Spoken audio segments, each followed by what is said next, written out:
মাত্র 50 টাকা খরচ করে আপনি কিভাবে সুন্দরবন ঘুরবেন যদি আপনি না জেনে থাকেন তাহলে ভিডিওটি অবশ্যই দেখুন। আপনাকে কিন্তু প্রথমে টাইগার মোড়ে আসতে হবে, তারপরে যদি আপনি অল্প একটু এগিয়ে আসেন আপনি কিন্তু একটা খেয়াঘাট দেখতে পাবেন যেখান থেকে প্রচুর টুরিস্ট বোট ছাড়া হয় সকালবেলা করে। আর সেখানেই কিন্তু একটা বনবী ঠাকুরের মন্দিরও আপনি দেখতে পাবেন। আর তারই ঠিক পাশে একটা বয়স্ক মানুষ বসে থাকে, তাকে গিয়ে যদি জিজ্ঞাসা করেন যে সজনেখালি যাব কীভাবে, সে কিন্তু আপনাকে বলে দেবে যে কখন খিয়া ছাড়া হয় এবং কখন ওপার থেকে নিয়ে আসা হয়। আপনাকে হয়তো 20 টাকা করে ভাড়া নেবে বা 25 টাকাও নিতে পারে, কারণ আমি অনেক দিন গেছিলাম, এখন কত ভাড়া নেয় জানি না। আপনি কিন্তু সজনেখালি গেলে কুমির থেকে শুরু করে সমস্ত রকম জংলি প্রাণী দেখতে পাবেন, আর যদি ভাগ্য ভালো থাকে তাহলে কিন্তু বাঘও দেখতে পাবেন। তবে খিয়া ছাড়ার আগে এই সুন্দর পাখিরালয়টা কিন্তু আপনি একবার ঘুরেই দেখতে পারেন।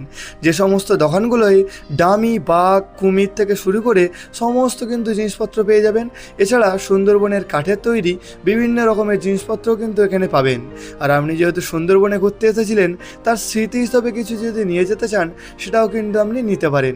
এবং জঙ্গল ঘুরতে যাওয়ার আগে সকালের টিফিনটাও কিন্তু আপনি করে নিতে পারেন। আর হ্যাঁ, আর একটা কথা বলে রাখি, সজনেখালির ওপারে গেলে কিন্তু টিকিট একদমই ফ্রি। আপনি শুধু যাবেন, আপনার একটা ফোন নাম্বার এবং আপনার নাম লেখাতে হবে এবং আপনার সাথে কজন আছে তাদের নাম লেখাতে হবে, ব্যাস। ওপারে কিন্তু টিকিট একদমই ফ্রি। তবে আপনি যদি কলকাতা থেকে আসেন তাহলে কিন্তু আপনার 50 টাকায় হবে না। আপনি যদি গোসবা পাখিরালয় এ সমস্ত জায়গা থেকে থাকেন কাছাকাছি জায়গায়, তবেই কিন্তু আপনি 50 টাকায় সুন্দরবন ঘুরতে পারবেন। ভিডিওটা ভালো লাগলে অবশ্যই ফলো করে নেবেন, শেয়ার করতে ভুলবেন না। ধন্যবাদ।